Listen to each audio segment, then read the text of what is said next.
So good afternoon and welcome everyone. This is our webinar, Reducing Violent Behavior, on Thursday, December 10th at 2:30 p.m. Eastern. My name is Miriam Delaney. I'm the Policy Director at the National Resource Center on Domestic Violence, and we have an incredible panel for you here today. But before I introduce them, I just wanted to cover a few basics. Attendees are going to be muted during the webinar today, but you can post your questions in the public chat at any time. We're going to try our best to get to them through the conversation, since this is a conversation and we're making it as accessible as possible, but we might also save it to the end if it doesn't fit or if our panelists are talking about something fantastic. And this webinar will be recorded, so you're going to receive a link to the recording afterwards. If you have to hop off or do something else, don't worry. You will make sure you get this fantastic content in your inbox. So I just wanted to introduce our amazing panelists very quickly. First, we have Jill Davies, who's an attorney and the Deputy Director of Greater Hartford Legal Aid and directs Building Comprehensive Solutions to Domestic Violence, an initiative of NRCTV in collaboration with Greater Hartford Legal Aid. Her advocacy on behalf of family violence victims spans 3 decades. One aspect of her work is the conception and continued development of the victim-defined approach to advocacy. She has written and consulted extensively on issues of importance to family violence victims, including advocacy and safety planning, poverty and legal issues. Among Jill's current efforts are the practice of relational technical assistance, an approach grounded in victim perspective and advocate values. And I am going to be posting a link to her paper in the chat shortly. We're having a little bit of a lag on our chat, so just be patient with us. You'll see them come through. It's just going to take a minute. So next, we also have Jacquelyn Boggess, who's the director of the NINA Collective and has mastered the head, hearts, and hands approach to racial justice work, creating space for everyone to engage in the material safely and bring everyone along in examination of the roots of inequity, its current day manifestations, and our shared work in rebuilding new foundations. She's also a lecturer on diversity, oppression, and social justice at the School of Social Work at the University of Wisconsin-Madison. And in the classroom, she challenges students to think about systems of race, class, and gender more broadly. And Jackie, I'm thinking of you as you navigate virtual learning right now. Next, we have Juan Carlos Areán, who is an internationally recognized activist, public speaker, trainer, and facilitator, and published author. Since 1991, he has worked to engage men across different cultures to become better fathers, intimate partners, and allies, to end domestic violence and sexual assault, and achieve gender equity. He is currently the program director of Futures Without Violence, and previously he served as director of the National Latina Network at Casa de Esperanza, and as a sexual assault prevention specialist at Harvard University and in various positions at the Men's Resource Center of Western Massachusetts. He also serves as an expert engaging men in many media outlets and has many great publications.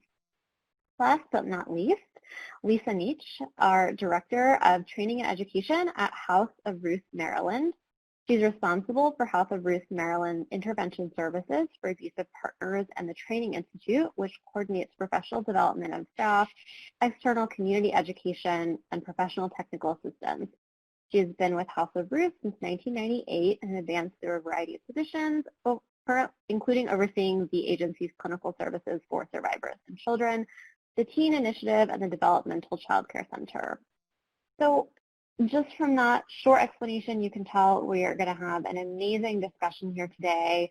I'm going to leave our panelists to it and disappear, but I'm going to be monitoring the public chat for any questions you may have. So Jill, I'm going to turn it over to you.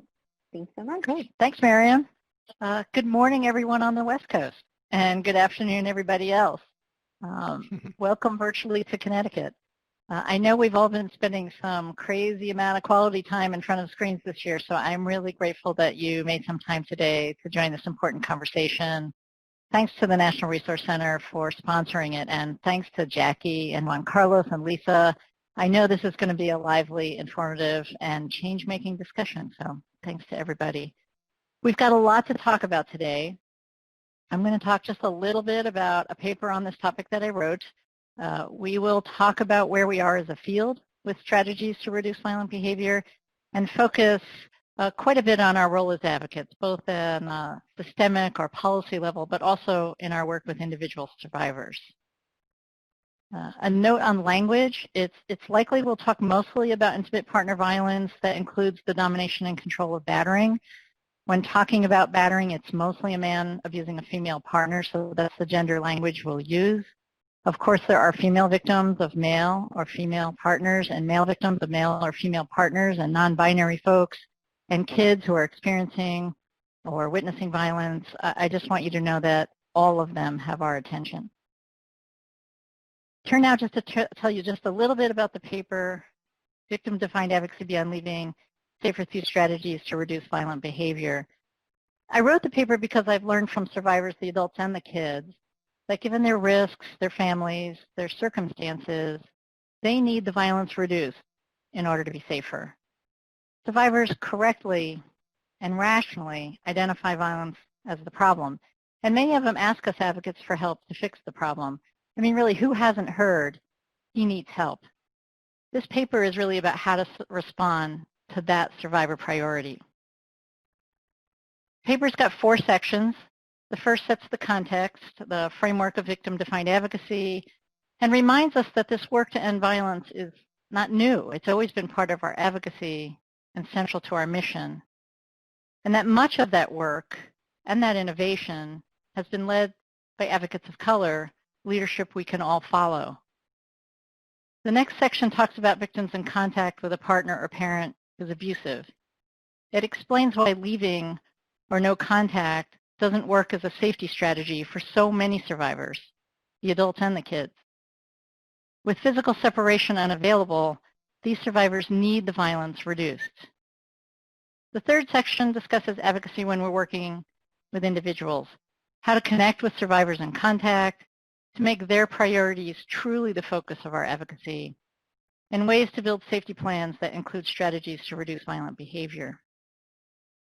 There's also in the paper ideas about strengthening our own advocacy, raises up ways to build our knowledge about victims in contact and their priorities, ways to think about violence and behavior change, a section really to think about our approach to teaching advocacy and supporting advocates. It's a really essential topic. I hope we get to talk more about that today. And more broadly, to see how people and communities are affected by racism, persecution, violence, deprivation, and poverty, to ensure that we identify all the gateways to engagement and transformation. The last section raises up ideas for our systemic advocacy, policy considerations along with communications and messaging, ways to more fully integrate the reduction of violent behavior into our policy analysis and advocacy. There's also a discussion about messaging, our messages around safety, children's needs, people who use violence, accountability, and reducing violent behavior. I really think of that section as it's really an invitation to all of us to rethink how we teach DV 101 or Domestic Violence 101. So that gives you a brief look at the paper, and there's in the chat you can see where to get it. I want to turn now just to share a few thoughts to get our conversation going about where we are as a field. As advocates, we're part of a movement and a field that's really accomplished a lot, and our work is continuing to evolve. I believe we're about to see and be part of the next significant innovations. No doubt many of you on this call are going to lead them. Because survivors have taught us it's the violence that causes the harm, and that for some, leaving won't make them safer, this next stage will focus more on reducing violence. Leaving a relationship is an essential safety strategy, but it's not the answer to domestic violence. Reducing violent behavior is. And as advocates, we know this. We work with victims who will only be safer if a partner or parent stops hitting, stops threatening, stops controlling. And even when leaving is an option, we can't accept helping a survivor to escape only to have the ex-partner move on to his next relationship, his next victim. Nor can we accept that the adult survivor is now safer, but that same ex-partner continues behavior that's not good for their child. We've understandably focused on victim services, but victims need more options for safety, more strategies that will reduce the partners or parents violent behavior. And we need more progress toward our ultimate goal. I find no comfort in the status quo. As a field, we'll continue to move victims out of harm's way, but we must also find more and better ways to place responsibility on the abusive partner for ending violent behavior. And we must figure out how to constructively support that change. Given the harm to families and communities of criminal legal system responses, this can't all be about the legal system and traditional batterer intervention programs. Looking ahead, we're advocates. We're not naive. We know what we're facing. We know what we're dealing with. We've embraced the complexity of human behavior and family relationships. We know there's no simple solution, no easy path. Changing behavior is difficult. We've seen the devastation when intervention fails. We know how some who use violence manipulate. We'll continue to protect their victims. As we innovate, we'll stay true to our principles, that violence is wrong, harmful, and those who use it must change. I believe that deeper, more authentic, and inclusive discussions will strengthen the power of these principles, increase our allies, and broaden our reach. We're savvy. We'll proceed strategically. We'll listen carefully to how survivors talk about their partners, to what they tell us would make things better. We'll hear and follow the guidance from survivors of color and other marginalized victims, their advocates, and their communities. This is not about finding a model program to copy, about identifying the answer. This is about listening and learning and thinking, and together building the multiple options that diverse survivors need. I think we'll find that in these next steps, sometimes we must lead, and at times, humbly follow. At our core, we're an anti-violence movement. Ending violence is our mission. For many of us, a calling. And we know we can't stop violence in our communities, our country, our world, if we can't end it in our families, if women are not safe. I've seen the innovation, the wisdom, the skill, the power that we bring to our advocacy. I know we can do this. We can reduce violence and offer new paths to safety. And I just have to tell you, I would not be feeling or sounding anywhere near as confident if it weren't for folks like all of you on this panel and all of you on this call. I'm grateful to all of you. So let's talk, let's listen and learn together. And I'm going to throw it over to you, Juan Carlos. What are your thoughts about where we are as a field and as a movement? Jill, well, first of all, thank you for NRCDV to invite me and my colleagues here, and for you, Jill. I just reread the paper. I had read it, I don't know, maybe a year ago, and reread it, and I think you just articulate things in such clear ways that I'm really appreciative of your clarity around this. And it's interesting because even though you wrote the paper more than a year ago, I think it's more relevant now than in some way it has been ever, right? We are, as a nation, reckoning with racial injustice. I mean, of course, we have all along, but it has come to the surface. And as a movement, I think we are paying more attention to that for sure, at least on the advocacy side. I will say battering intervention still lagging on that, although other interventions with people who use violence have been looking at that all along. As you mentioned, of course, the leadership of people of color has been central. And we're, I think, coming at a time where also because of COVID, we have the opportunity to re-examine some paradigms that we have had all along. And of course, the one that you're putting out there is central to this, right? The importance of reducing violence and not only keeping people not only safe, but you use the word safer, which makes sense to me, right? Because absolute safety is very hard to achieve, even though that's what we would like to do. So I think in addition to that central paradigm, some things have become clear to me, and I've written some about this during the COVID era, which is that that we cannot just say that the interventions that exist for people who use violence don't work, which is something that I continue to hear in all different kinds of fields, right? Not only in advocacy, but from judges, from other people.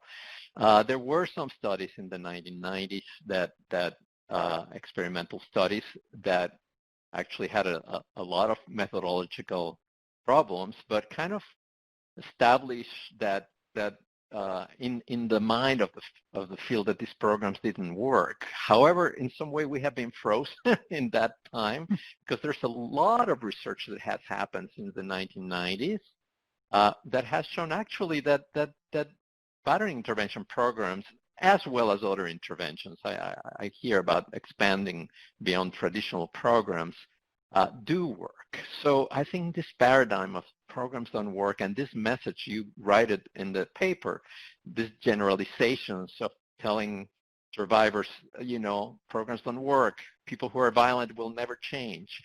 We are at a time in which we have to challenge those things, right?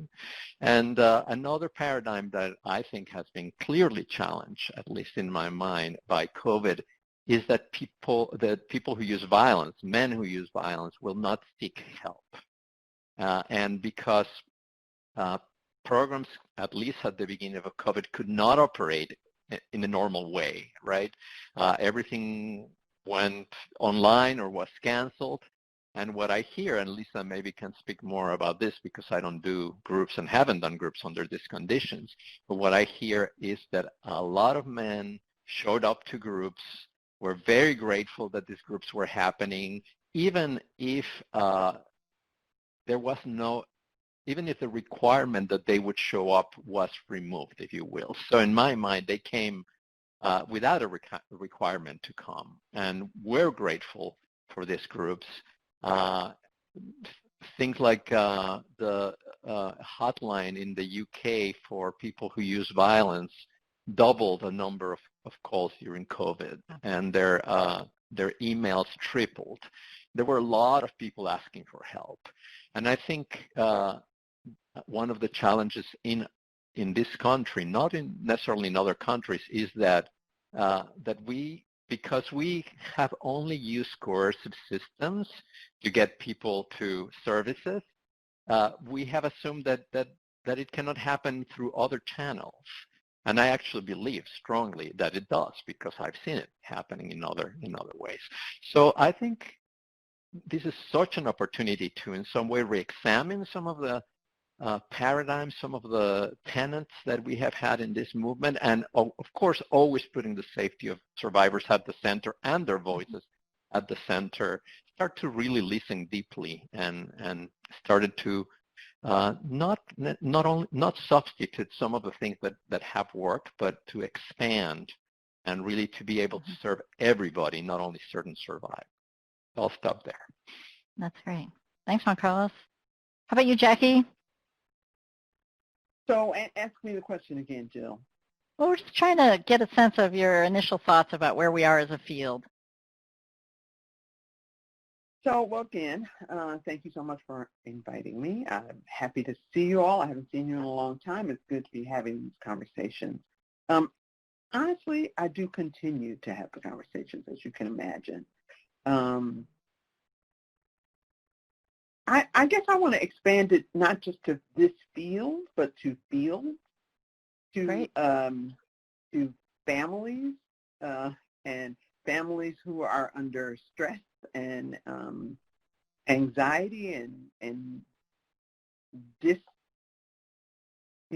disjunction. I'd like to expand it out, because what I found when I was doing work, and I'll say that my work started out as looking at mostly Black men, in the end, is what we were studying, and their families, and how they survive, how they make it. And this is how I came to center safety for women and their children and those men also. How I came to turn to folks to talk more about safety from violence.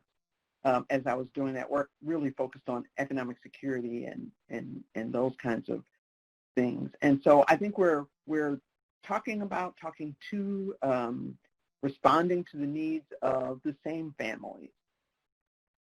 And so I guess I want us to continue to look at how are we responding to families and their needs, especially as one of the needs is safety from violence. Each of the individual people in those families and their safety from violence. And how are we doing? I think the conversation about this that you brought up, Juan Carlos, about this moment, about the racial reckoning and the economic reckonings and the health reckonings, are doing two things, actually. They are making folks like us and all of the folks on this in this conversation with us double down on what we believed needed to be done. Folks like the three of you and other folks who have always kind of come up with ideas that were that took people a while to come to terms with. I think, folks, and I guess I would add myself into that group. I think those kinds of folks like us are doubling and tripling and quadrupling down, because if not now, right? If not now, when? And so I do think that there's more, that this is spreading. I started doing work where I was focused on low-income men and their families in 1995. And I can, if you ask me to plot out a grid of the change in the idea about those men and how they fit into families and how they impact whether or not the women and children in those families would be safe or subject to violence. I think the conversation from 1995 to now has absolutely changed. Of course, when you're in a thing, it feels like it's not changing. But if you look at the graph, you will see, and I could plot that graph. So I believe the change is here. And that this moment right now that you described, Juan Carlos, this moment, that if we don't take this moment and really get the work done and bring and come to some kind of agreement with each other about what we're doing. I'm going to tell you this honestly, I can't see anybody's face anymore all of a sudden on my screen. Our the chat window. There we go. There we go. We love technology. Just a little disconcerting. I'm talking to the words. No, it's okay. You're back. That was me. I apologize. Thanks, Juan Carlos. That's what we get for giving you the panelist control. I'm so sorry, Jackie. No, it's Please. okay. But I guess I'm just generally saying that the thing I was doing all along in that work for 25 years is this us all recognizing that all the work is all the work. And that if we're not figuring out how all of the other parts of people's lives are intersecting and interacting with the issue of survivors and their safety and what they want and what they need, and all of those things are being impacted generally. If we can get to that point, when we make sure we know that part for sure, I think we're moving in that direction. So in answer to that question, I think we're moving in that direction. So Lisa, we'll get to you in a second. Jackie, I just wanted to say, like, all the work is all the work, but we also see all those folks doing all that work. Those are our potential allies. Those are our potential broader coalition. I mean, there's just so much potential there, because you could see all the work, and there's poverty and all the incredible need and housing and all these issues. But we have the opportunity to connect them in meaningful ways, and then also embrace all of those folks that are doing that work. So I just wanted to raise that up. It seemed like such a hopeful message. So thank you. Lisa, what do you think? What's going on?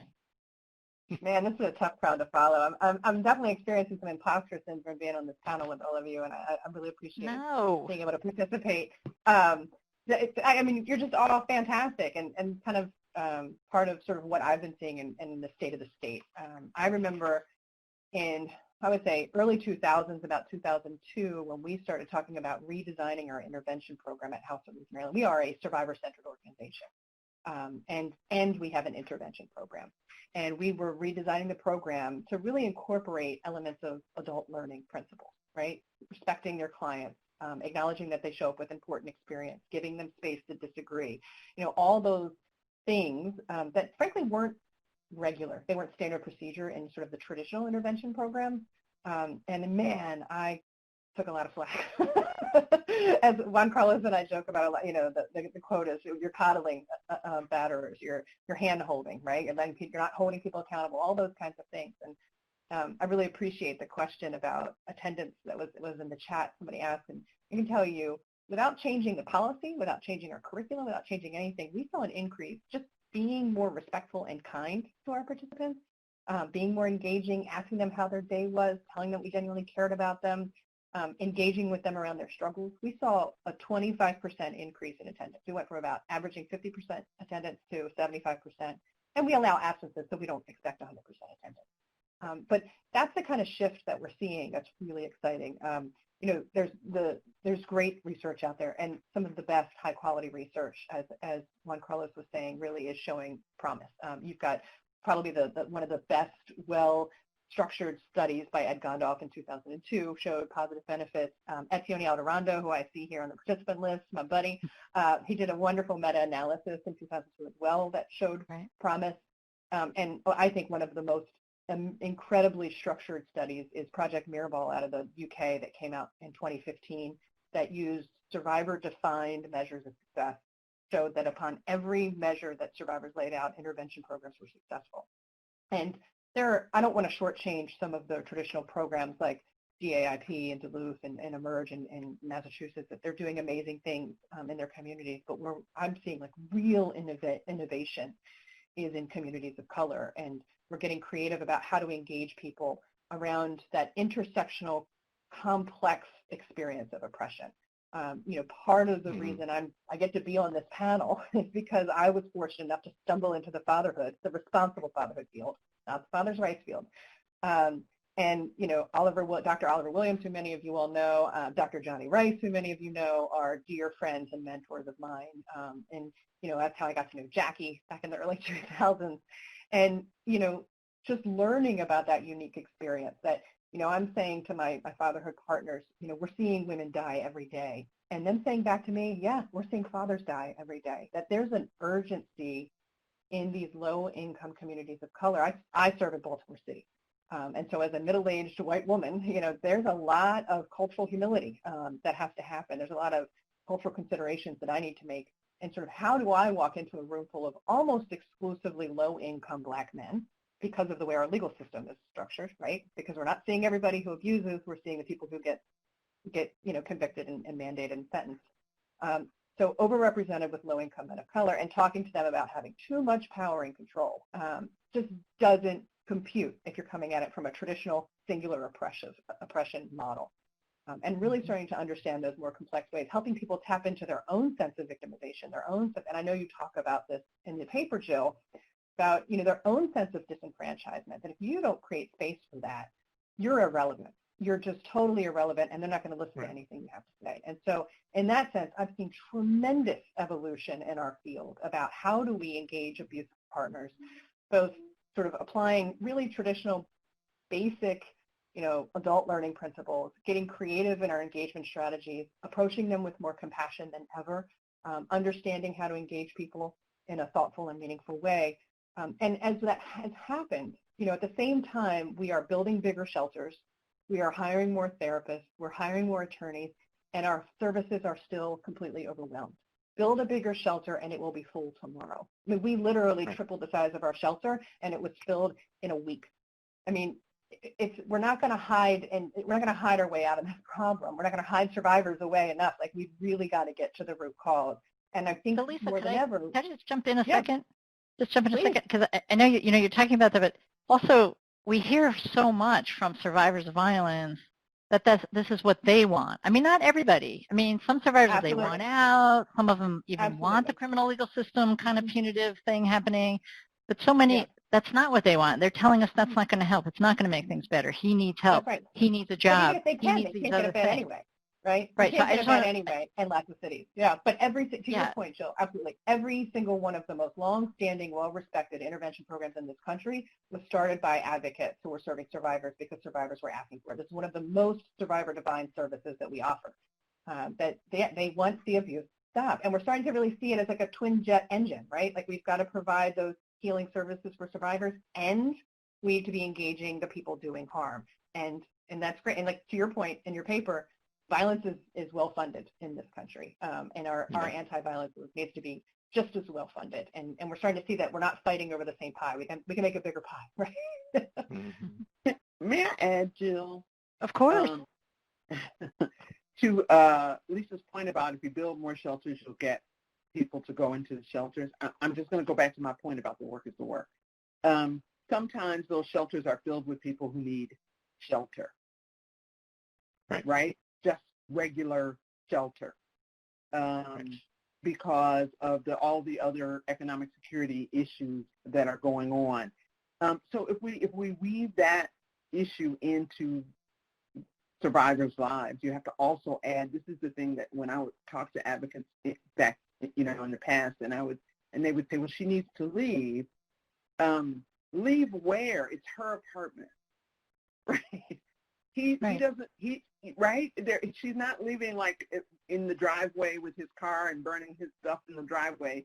This is her house. Right. So she needs to get him to leave, which is a whole nother additional thing for a survivor to do in that situation, which is a thing that a survivor often honestly understands she can't do. Sometimes wants him to have someplace to live to keep other people safe, so she wants him to stay there while she goes to the shelter. So these issues are so enmeshed for him, for her, for everyone in the family, for the children. You have the child welfare situation, which is not about, if you ask me, neglect and abuse. Mostly, it's often about economic security, except to the extent that there's physical abuse. So I'm just going to say again that these things blend together. And when I think about that, I go back to what I think you said it, Juan Carlos, and then you repeated it, Lisa, about the men who show up. They were showing up because they want to be there.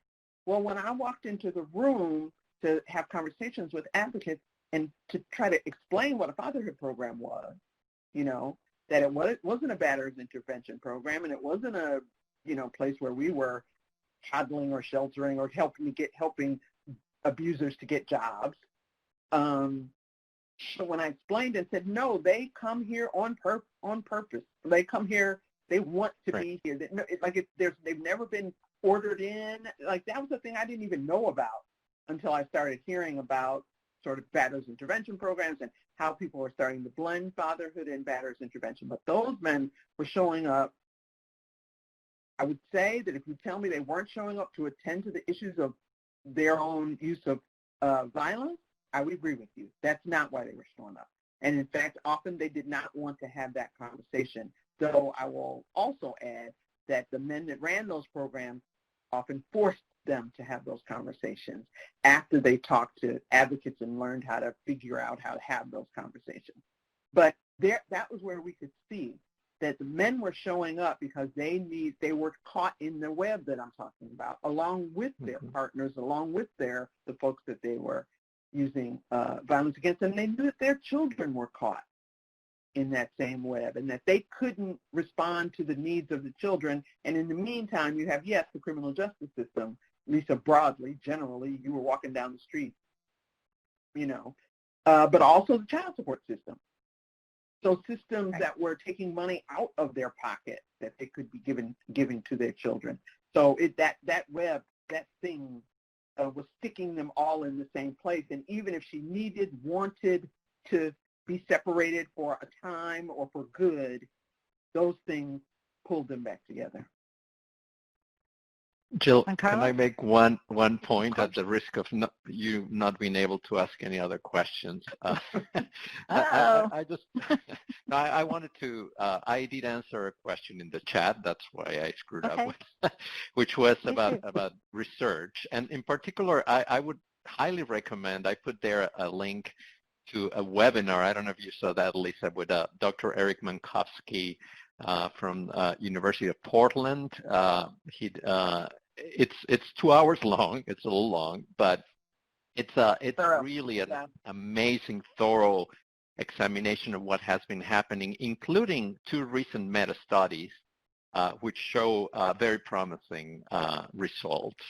And the other thing I just want to say is that actually Lisa and House of Ruth have been involved in some of the most interesting research recently, which is about hope. And, you know, it emerged on talking to African-American men from Baltimore. What was a central issue of their lives was the lack of hope. And based on that, some people have started to really pay attention to that, because you know, there's a science of hope that shows that in order to be able to change our behaviors, we have to have hope. So how do we work with them to develop that? So I just want to mention that, Lisa. You're too modest to mention it, I know. But really no, good. I'm glad you did, because that's good. We did a concept of brilliant young researcher out of Johns Hopkins University, Dr. Charbon Holliday, really deserves all the credit. But she did a concept mapping listening session with our participants. And I think that innovation is the idea of asking abusive partners why they think they abuse and what may have kept them from abusing, right? Like, that's innovative in and of itself. But what Dr. Holliday found is that, you know, they were very clear in understanding sort of what kind of things could have maybe prevented them from becoming violent, and things we would stereotypically expect, right? Like having, you know, less violence in my community, all those kinds of things. But one of the number one things that they recognized was an overall loss of hope, that they didn't feel they could live up to their role as a parent, as a partner, as there was no jobs. I mean, you know, we're here in Baltimore City. Things are looking pretty bleak right now. You know, we've already had over 300 murders, and we're nowhere, you know, we're still quite far from the end of the year. You know, it's a tough place to be, and, you know, listening to the pain, like genuine pain, and it really informs how do we engage them, and how, you know, making sure that part of what we're doing is supplying them hope that they could do this, that you could be an important part of the community. And that really has helped inform our decision, and I think this is what I'm most proud of here at House of Ruth, is that we're now providing wraparound supportive services. And I want to be clear, for, again, everybody thinks I'm coddling and hand-holding. This, you know, we, House of Ruth Maryland, is not providing these supportive services. We're engaging partners. So we have people coming in and helping with employment, people coming in helping with substance abuse, people coming in and helping with mental illness. But don't get it twisted. We're here to talk to you about your violence. But we're screening about these things, and we care about these things, and we're asking you about the symptoms of depression, and we're asking you about bipolar disorder, and if you're, you know, we're suggesting you talk to a doctor. I mean, that is a holistic approach to this work that I think is just the response we're seeing in participants, the reduced resistance, the, you know, showing up, they know that we genuinely care about them. It's just so powerful, really powerful. You know, I think if you talk to survivors, you're going to hear that when you ask them what would help, what's going on. If you ask about their partners in more ways than just, you know, kind of cataloging all the violence and what's the worst thing that happened, what's the first thing that happened, all that kind of thing that we do spend a lot of time on, which is important. But, you know, obviously the violence is only one of the risks that survivors and families and the kids are facing. Jackie, you talk about this whole range of poverty and racism and all these things that are happening when survivors are making decisions, and so many folks are staying in the relationship or in contact for a whole lot of really good reasons. Often it's because leaving is going to make things worse because of life-generated kind of risks.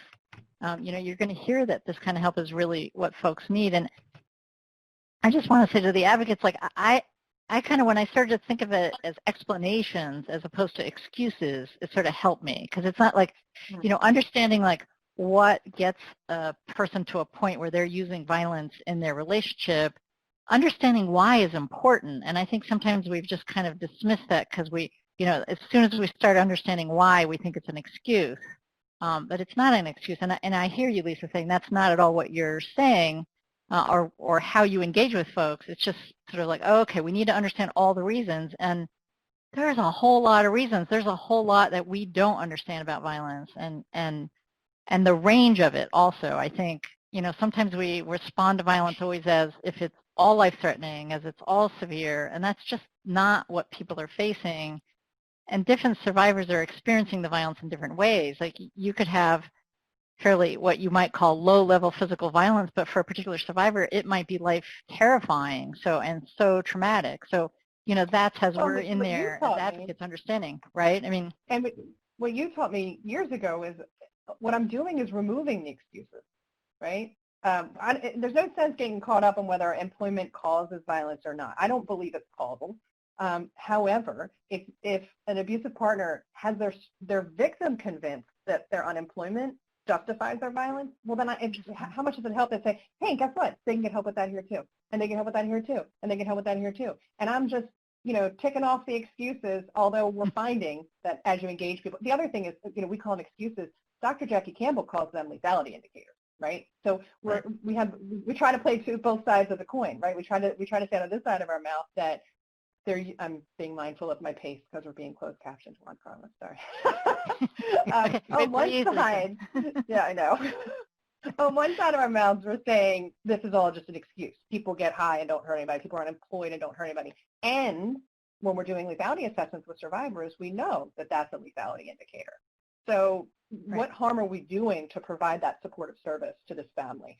And then to Jackie's, let me pull in Jackie's great research that says survivors of color are saying, if nothing else, you're giving me some peace, right? If he's bringing in an income, he's helping me support my children. And Jackie, I don't want to speak to your research, but I mean, that's what you found in your OVW study. That is what I found. That is what I found. But what I wanted to add to this whole thing, I guess I'm just kind of droning on one point. The other thing I want to add too is, Jill, you said sometimes she doesn't leave for a whole lot of good reasons. And sometimes the reason is because he's a human being that she cares about, right? Right. And not she wants to be partnered with necessarily, or she thinks is the greatest father there ever was in the whole wide world, or any of that, but because she cares about him. And sometimes it has to do with, particularly if she's a Black woman and he's a Black man, she knows what his life is going to be. She knows what his life has been. Right. And so it is important for her and for her children to not turn their back on it. So these things that we do with our research and the things we learn, like what you were talking about, fascinating research about hope. So what I learned from my research, Lisa, is that survivors know all of this. They just don't have the fancy words or the computer paper to put it on.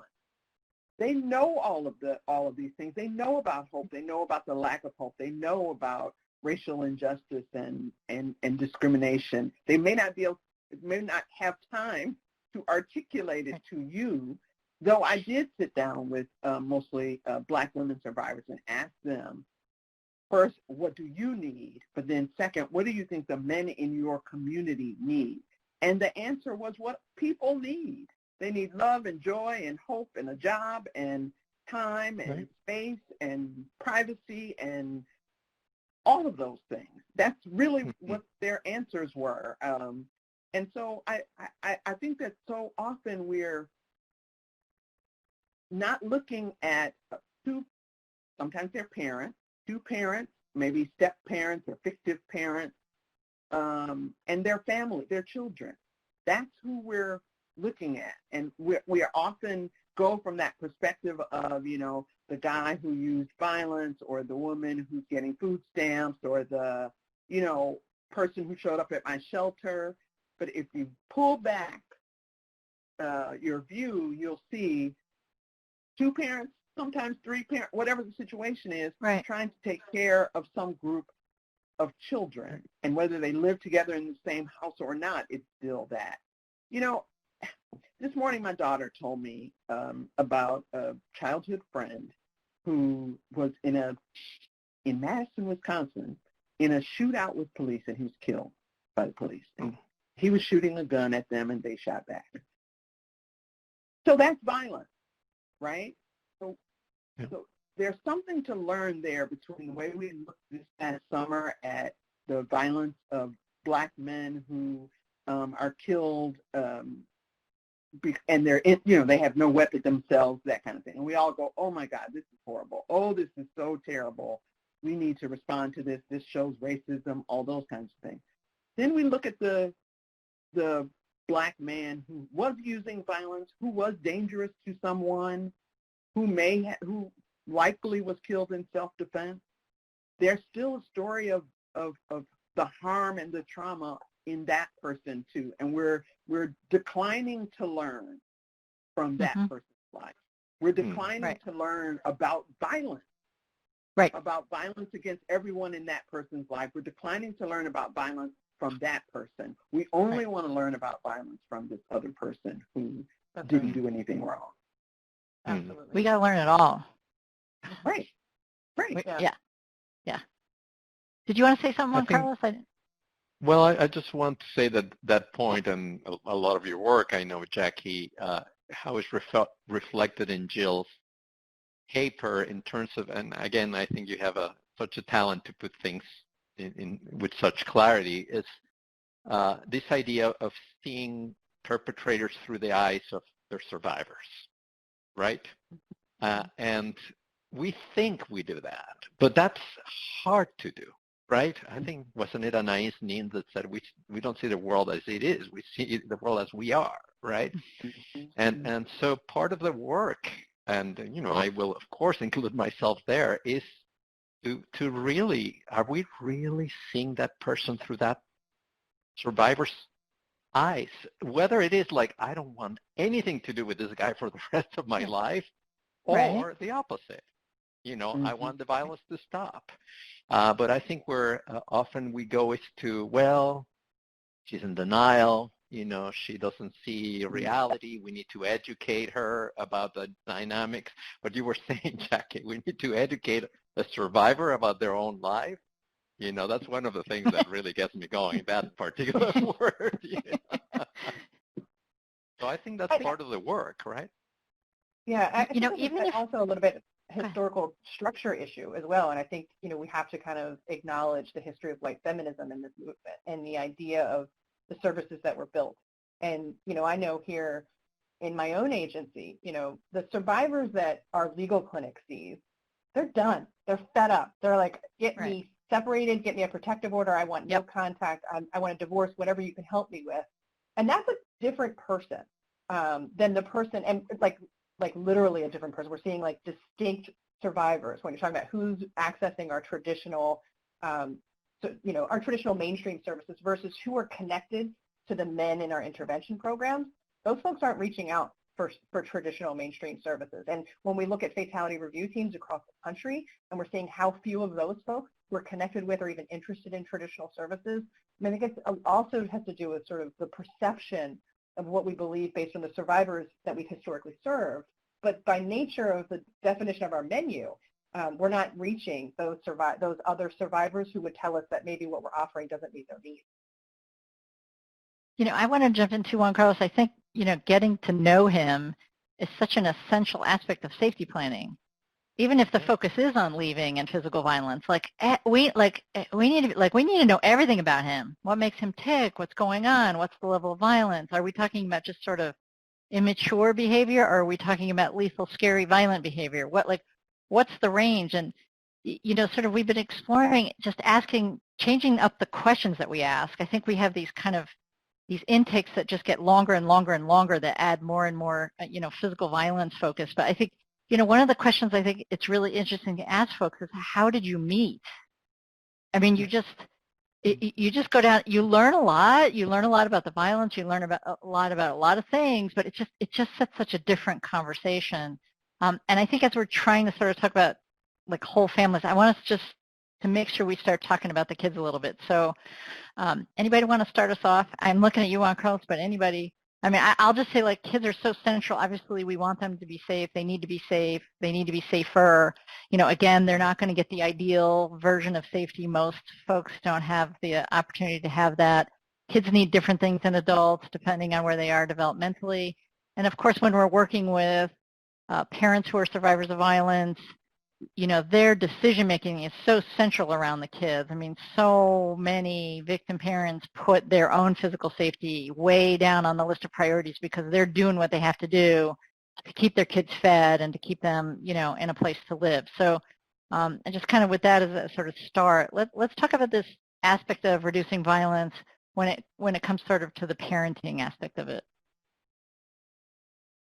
Well, anybody? One to get me started, a lot of my work has been on the overlap of fatherhood and domestic violence.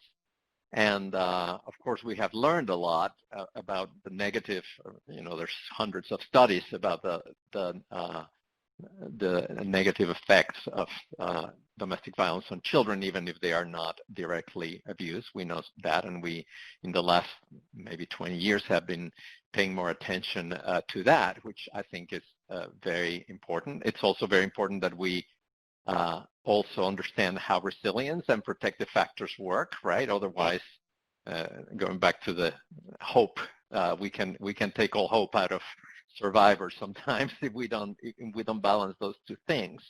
But the other part of it is that even when partners don't want to do anything to do with this person, if they have children in common, the children will in the majority of cases, right? And often, we've done research focus groups around this. Often survivors actually do say that they do want the children to have contact with this person, even, if it can be done safely, right? That's it's not fatherhood at all costs, right? And sometimes there's a tension around that. But, Betsy McAllister Groves from the Child Witness to Violence project in Boston used to say, fathers will always be there. They might be in jail. They might be dead, right? They are there. They're in the children's lives. So I think it's, and sometimes, sure, they have to be in jail. Sometimes there's some men who should not be seeing their children.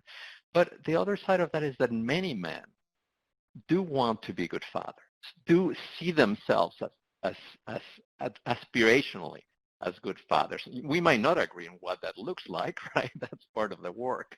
But, my experience, and now research is backing that up, and I'm sure my colleagues can talk about this. I mean, Jackie's work is also around fatherhood, is that that's very powerful point of entry for some men, right? To when they start to understand the damage that they are doing to their children, that for us is obvious, but for them is not. When they start understanding that, that could be a motivation for some men. It's not universal, but for some of them to start making changes. So it's both things. We're understanding more how damaging it is, these behaviors, right? But we also are understanding more how it can be a point of entry in working with people who use violence. Thank you. Now, I would just add quickly that back to economic security, that, it's not just, knowing how to do things with children and how far to go, because some people don't know how to do those things. And so sort of practicing parenting is part of it. But also another part of it is having the wherewithal to do the things for children that they need. And I'm not saying that will stop the violence, but obviously, and of course, but one of the things about, can the child go to school? Is the parent going off to work? Is there some kind of routine set up around the house where they're connected to? I mean, people feel like better parents when they're doing the things that they see folks do on TV, when doing the things that they think regular families do, get up in the morning, get the kids ready, the alarm clock goes off. But those things can't happen if you're in dire financial straits. Of course, I always had to append almost everything I said to this in this conversation to, of course, that violence it does not happen because men don't have any money or because they don't have any job or because they feel emasculated or right. That's not what I'm suggesting. But it is about feeling like full human beings, that they feel like that. In my conversations with men, when I did the safety and services work, I talked to mostly Black women survivors. I also talked to advocates. But I also went to a batterers intervention program in Texas and one in Milwaukee. And all of the answers that I got from the women and the advocates, I got some of the exact same answers from the men, the answers about what people need. So, and the way I asked it was, what do mothers need? What do women need? Well, they need jobs, and they need, to be able to get the services, safety net services, exact same answers. And then I asked them, what do men need? And the same thing, we need jobs, and we need, so they're in agreement on the things that are necessary. And I just think that in a society like the United States, in this meritocracy kind of society, that people have been taught that to be a good parent, to really be considered a good parent, you need to have all of these sort of American dream kind of trappings, or at least something that approximates those trappings to make people feel like they're doing the job that they're supposed to do. But it's also, recognizing what's happened for them, right? It's talking to them about how have you been parented. And, one of the most powerful pieces of group work that we do is we're talking to them about, what, and it's hard even for the facilitators to sit through this session. It's sort of, and I've learned this through Dr. Fernando Medeiros, taught us sort of asking people, what is your best memory of childhood? And unfortunately, what is your most painful memory of childhood? And using that to identify what do children need, and what were you not given? And we do a great exercise where, we use a mask and we say, what did you need? And, we say to group members, like, what would you tell your younger self? Like, what did you need? What would you, if you could gift your younger self something? And it's incredibly insightful and powerful and helps them understand how do they stop the generational cycle. Because to your point, Juan Carlos, lots of these folks, some of these folks, I shouldn't say lots, some of our participants, frankly, don't care if they're good partners at this point, or at least the point at which they're entering the program, right? Hopefully. Yeah. Hopefully by the time they leave, they care. But at least in the beginning, they really care about that relationship. They're ready to move on. They're still blaming their victim and all that, but they really do care about whether or not they're good parents, and they want to be thought of as good parents. And, I've been using a tool that Juan Carlos helped create through some qualitative analysis about the reparative framework that he's done around parenting, where they've seen sort of successful cases where partners who have been abusive have repaired their relationship with their children, and it's really powerful, and it's a really powerful point of our program. We interviewed every group member when we were developing our supportive services model, asking them about what they wanted, what kind of supportive services they wanted. We knew we were looking at lethality indicators, right? That we knew we were going to provide those services. But the number one requested service from our participants, we interviewed about 170 men, was they wanted parenting support. So we have a drop-in peer-led parenting program provided parenting support so that they can go get help there. And the fact they want to be good parents. And sort of not understand, you gotta, if we really do believe in the generational cycle of what happened, we know that many of them grew up in violent homes and experienced it or experienced the same neglect that they might be perpetrating with their children, and sort of helping them see that and taking care of them, the adult, the adult-bodied child soul, for them about, what did you need and what you deserved as a child, can you give that to your child? It's just really powerful. Can I add really quick? Of course. Oh, sorry. Go ahead, Jill. No. No, I was just going to say that the comprehensive advocacy that we want to really be providing survivors. So the whole range of, anti-poverty work, housing, food, healthcare, all those kinds of things, and the violence work.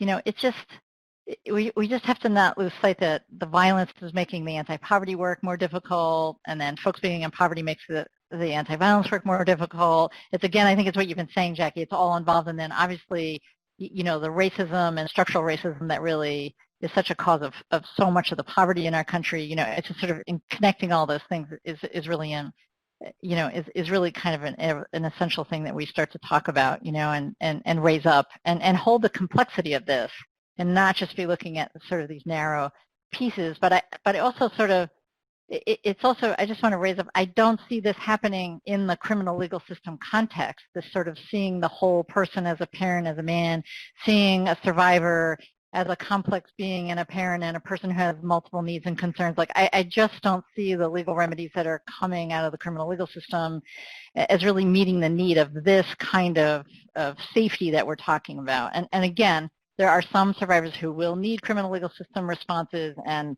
that is the way to go, and they will be safer because of them. But this is a different conversation I think we're kind of moving into.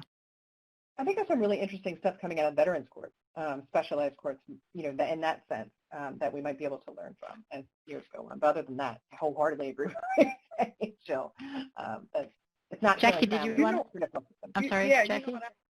What I was going to say is that talk about structural everything, structural racism, structural gender stuff, structural oppression, bad stuff.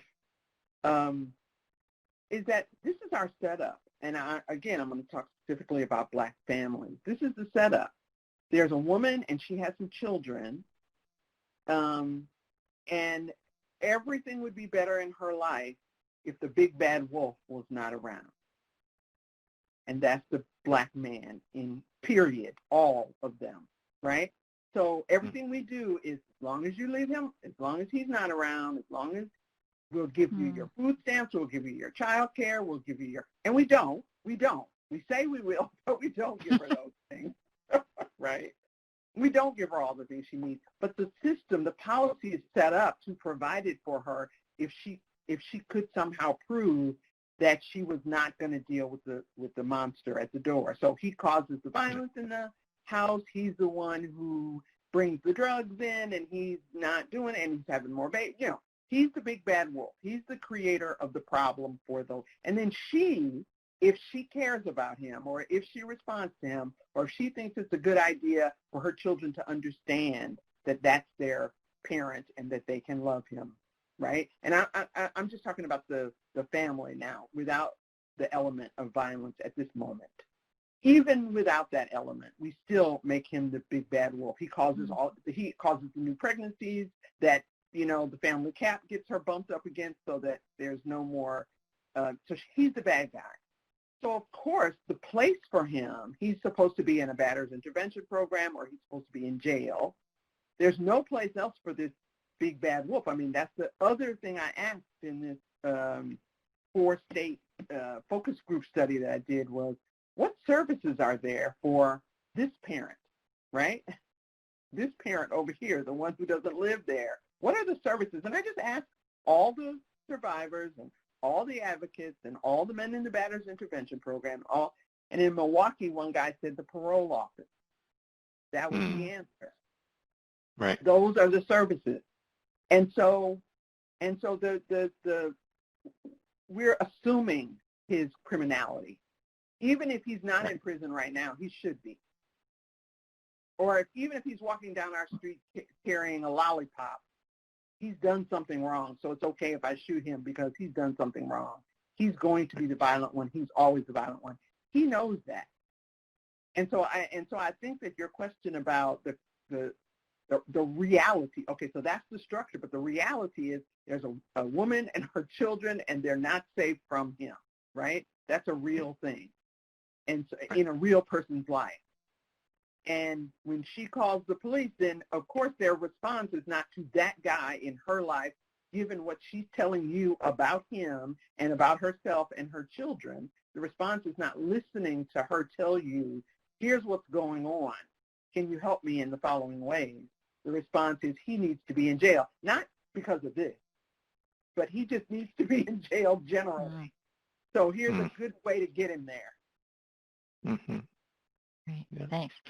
Juan Carlos? I think this is so relevant, again, in the context of this reckoning that is happening in this society, and hopefully that will continue happening, that we won't just move to the next topic, right? Because I will just put it out there. I feel that battering intervention programs that work with people who use violence by and large, with some exceptions like House of Ruth, don't even pay attention to culture or to racism, right? They just feel, again, that this is one more excuse, or they are afraid to tackle it. Decades ago when I was trained, I remember being told that if a man of color brought up, oh, you want to talk about oppression? I can tell you about oppression. It's like, no, that's not the kind of oppression we're talking about here. We're talking about women's oppression by you, right? And you can imagine how that went after that, right? So I think one of my frustrations in this movement after almost 30 years is that even though advocates in the last decade or so have been really paying more attention to this, and I have to say some are really now taking it more seriously, that programs that work with people who use violence, especially battery intervention programs, have not. I will just say that. I think that's the truth. There's 5 that do in the country, and there's thousands of programs in the country. By the way, someone was asking if there are programs. There's thousands of them, right? It's an industry, right?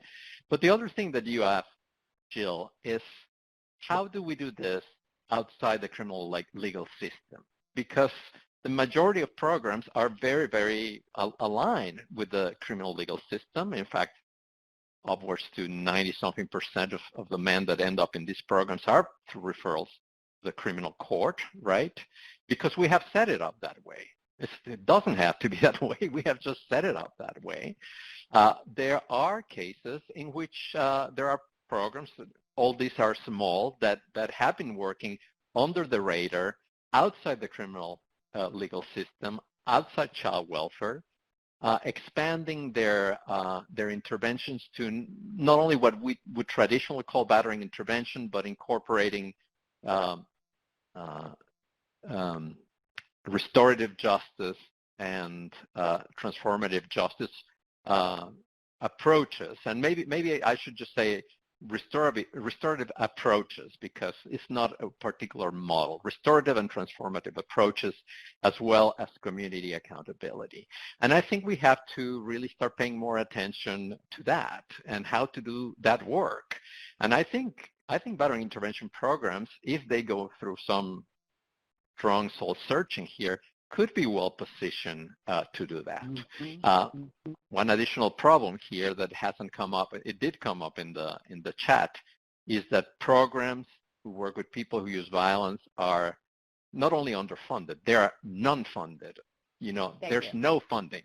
Okay. In fact, you mentioned in your paper, and you're right, that there's actually policy that says that you cannot fund those programs. That even the Violence Against Women Act, until recently, basically said you cannot fund programs to reduce violence. That's what we're talking about. So I know this is a controversial issue, but I think that until we don't seriously consider funding, whether it's traditional BIPs or restorative, transformative, or community accountability approaches, and I'm not talking about taking away money from survivors, right? We of course need more money there, but there's money in other places, right? So we need to, we cannot say these things work, these things don't work, this is the way to go, until they at least are sufficiently funded so that we can know. As Tioni Aldarondo, that has been one of his great points.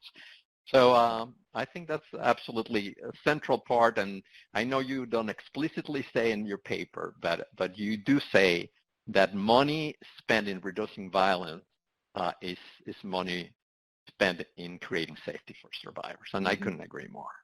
Yeah, I think that's the number one barrier to us being able to engage people at a community level outside of the legal system. Almost all of the intervention programs across the country are dependent on court referrals, because that's the only way you can sort of force someone to pay a fee. I mean, we can't afford to perform these services for free, and so we really are dependent on the fee model, because we've not been embraced by the sort of traditional victim services field.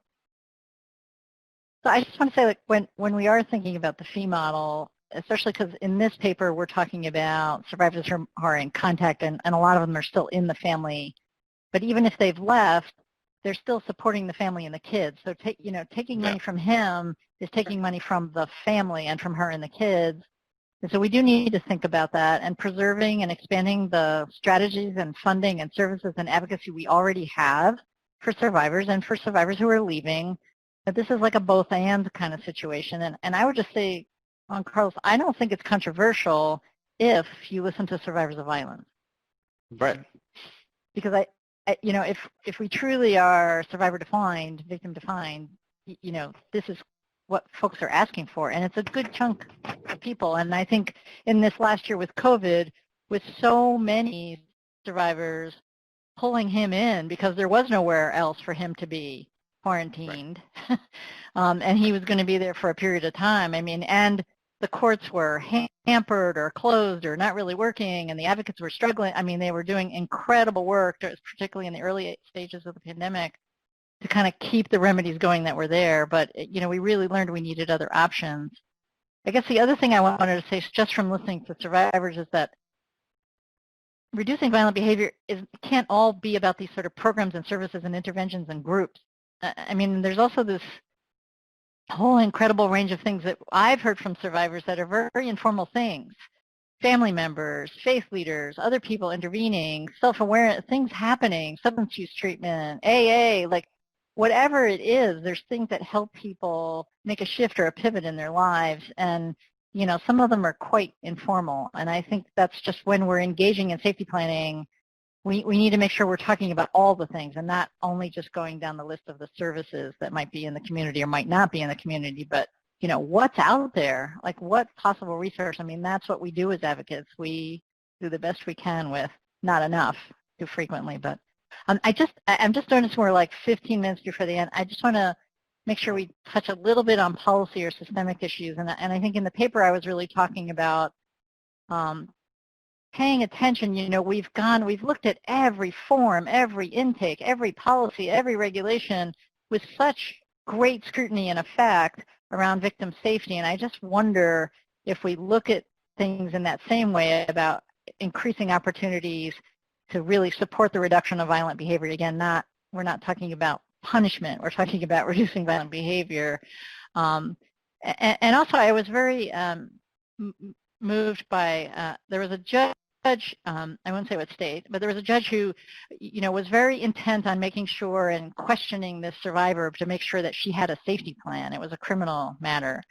And I thought, well, that was all in good faith. It made sense. And I just thought to myself, why isn't that judge asking the person who is accused of the crime, or, you know, obviously still innocent under the law, but, you know, like, what's your plan to reduce your violent behavior? Like, I just wonder, like, you know, what folks are thinking about how we might approach some of those policy questions.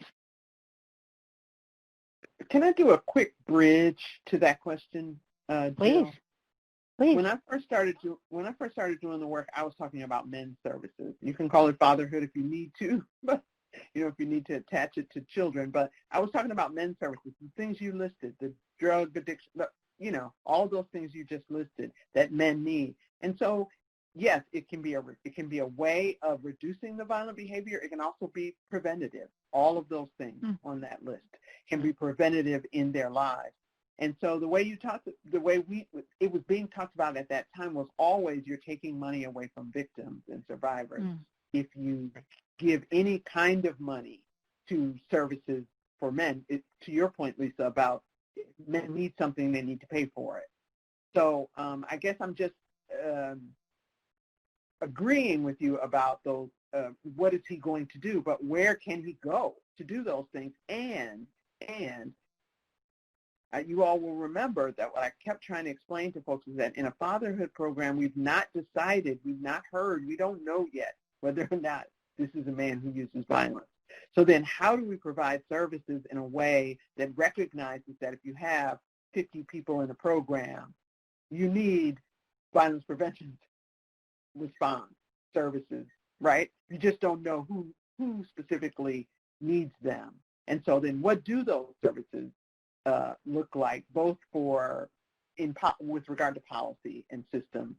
What does it look like to be preventative in this way around the issue of men's services, which is, I think, what survivors were asking when I spoke with them. Okay. But then also, not just prevention, but then also what does it look like to intentionally build services that will help men reduce the violence?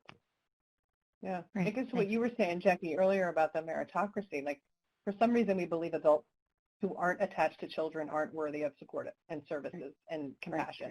And I mean, echoes, regardless of gender, really, like childless women, there's nowhere for them to go to get supportive services. That everything's tied to a child, and for some reason, you know, I keep saying the same thing as, you know, teen dating violence curricula aren't going to solve the problem of intimate partner violence as long as these children are going home to violent communities and violent homes, and they've got these role models in front of them. But we cannot give up on a whole generation of adults and that are, worthy of compassion, worthy of support. And, to your point, Jill, about policy, it's like, I loved that part of your paper where you said that we need our lobbyists, our advocates, and all these folks to be equally asking about, is this system going to decrease violence as much as is it going to promote victim safety? Is it also equally going to decrease violence? And holding these systems accountable, because we know our traditional systems that we have now to work with people who abuse violence are really just perpetuating violence.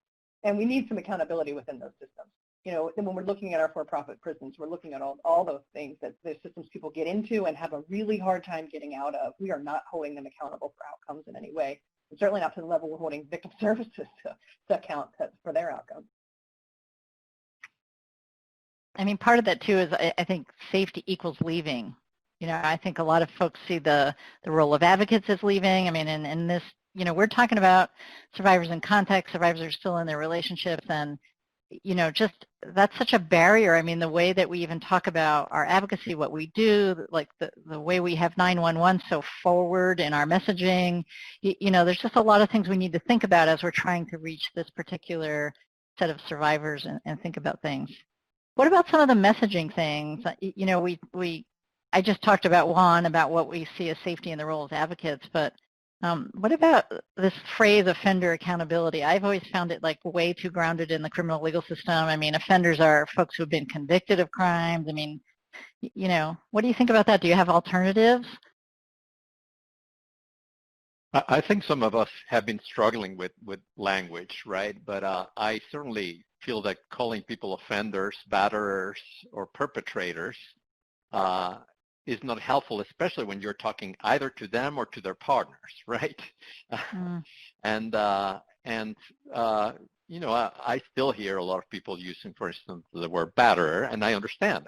You want to. This is a person that has battered, yes, and yet we know that language is powerful, and sometimes it masks, or maybe not masks. It's clear that there's some beliefs behind the way that we use language, right? So I believe that some people who use the word batter, partly it's like, okay, what we said before, this person will never change. Once a batter, always a batter.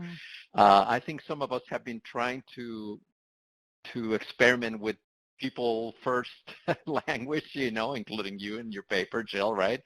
So a person who uses violence, or like Fernando Medeiros, men who batter, or naming the behavior, not sugarcoating it, right? Because that's where we get tripped sometimes. It's still like, of course, this person has done really terrible things. But even in the language, for me, that opens the possibility of like, okay, there might be change. There might be hope, right? And I think especially talking directly with the families, if you're talking with a survivor and I said, well, you're battered, blah, blah, blah, you're abuser, blah, blah, I don't think that goes very well in general, right? So I think it's very survivors, important. most survivors do not respond to that. It's like, and it's just an odd phrase. It's just what does that mean? I'm not sure even what that means. I mean, I always say like, call him what she calls him, although sometimes that does involve bad language, I have to be honest. But, it's her boyfriend. It's, whatever his name is or her name is, or yeah. I remember the late Julia Perilla, which we all remember with I would say cariño, with love, that she would say, what do we call the men in our programs? We call them Jose, Pedro, Pablo. That's what we call them, right? Because when you're writing a paper, it's a little more challenging. Yeah. Lisa, you look like you had something to say. Well, I think a messaging change is, well, one is what I meant to say is, I've been doing this work for over 2 decades, and I still don't know what it means to hold an abusive partner accountable. I don't know what that means. I've never figured it out. I'm really lost. Well, if you don't know, we're in trouble, Lisa. I know. I don't. I have no idea what that means. It's just some dogma that I'm not willing to adopt. But the other thing is, this idea of men being allies in our work. We did, qualitative research with men in Baltimore City with the intention of informing a PSA about intimate partner violence. And what we learned is they don't need a PSA. They know it's happening, they know it's problematic, and they wish they could do something. And sort of how do we enable men to have these conversations. We started with this whole like bystander training vision and all kinds of stuff we were going to build for the community. And what, this aha moment we had was just the conversation is the intervention. Having men in a room together saying, yeah, violence is happening. I wish I could do more about it. I don't know how to do something about it and keep myself safe. And I'm concerned and I'm frustrated that when I try to do something, it seems like it doesn't make a difference. That's real stuff. So we've got to figure out how to empower men as our allies in this work as well. I think it's really important. Right. I wanted to raise up something you're saying too, Lisa. I think, this can all feel big and overwhelming, and we're underfunded and under-resourced, and we're not, all those kinds of things. This is about us engaging in learning and conversation and listening. I mean, what you're saying is like, the answer, we think it's so complicated and we think we have an answer, but it's like really we have to ask people, and they're going to give us a lot of the answers, and they're going to be different. There's not one answer. There's a lot of different answers. There's different answers for different communities. We have to sort of move from a place where we're a movement with dogma to a place where we're a movement with process and learning and a mindset of continually changing and learning and growing, because that's what it's going to take. Because violence, as I try to say in the paper, it's so ingrained, we're so saturated with it in all kinds of violence, not just violence against women and family violence, but all kinds of violence, that we're going to have to kind of figure out how to sustain ourselves for the long haul on this and be engaged with lots of folks and having the conversation. So, but sometimes we just have to ask. Folks know stuff, like survivors know stuff.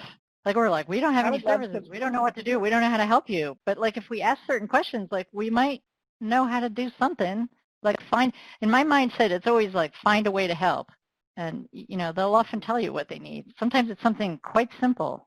I need money for a bus so I can get to work so I don't miss this. Sometimes it's a very immediate, practical need. So I see that we're coming towards the end, and we have been horrible, I think, about responding to the chat. So I'm really sorry about that. I think Jill, like folks have been posting resources as we go. Great. But what I will do is post my email in the chat. So if someone has something that they feel like they didn't get answered, I'll make sure they get directed to you. But yeah, I would love to close with any thoughts about inspiring work for the future, or what you all hope to see for the future. Anybody want to start? I'm just going to say, no, go ahead, Jackie. Yeah, go ahead. I didn't hear again what the question was. Oh, it was just kind of closing thoughts, I think. We're kind of coming up to about 5 minutes left. I guess I'll close with something that you spurred in me, Jill, when you talked about accountability. And I think that we're going to have to recognize the accountability of systems and the state, and figuring out how to not give people a pass because they're a part of a system, but to also recognize where we live. I mean, now, looking at the world around us, where do we actually live? Where are we families actually living? Not just in Baltimore, where they are, but we live in this world, and there are following problems in this world, this country that we live in. And so the accountability, I think we need to be wagging fingers about accountability, not just on the person who uses violence. Right. Thanks. Lisa or Juan Carlos? I'll let Juan Carlos. Oh, go ahead. Okay, you can have the last word, Lisa. I think one of the things that I've been saying about COVID and living in this strange world is that it would be a tragedy if we came out the same as we were before, if we haven't used this opportunity to really learn, right? One of my favorite questions that I have asked people is like, well, a couple, and I've heard other people asking them, is like, what has surprised you about this time? And in terms of your work, and maybe in terms of your life, maybe, but in terms of your work. And what would you like to keep from this time? Because we see all that like, oh my God, everything is terrible. But no, some things have been revealed, right? That I think are worth keeping. So my big hope is that as we start going back to some normalcy, hopefully next year, that we just keep this alive, that this keep like things like the racial reckoning alive. That's obviously not only about COVID, it's beyond that.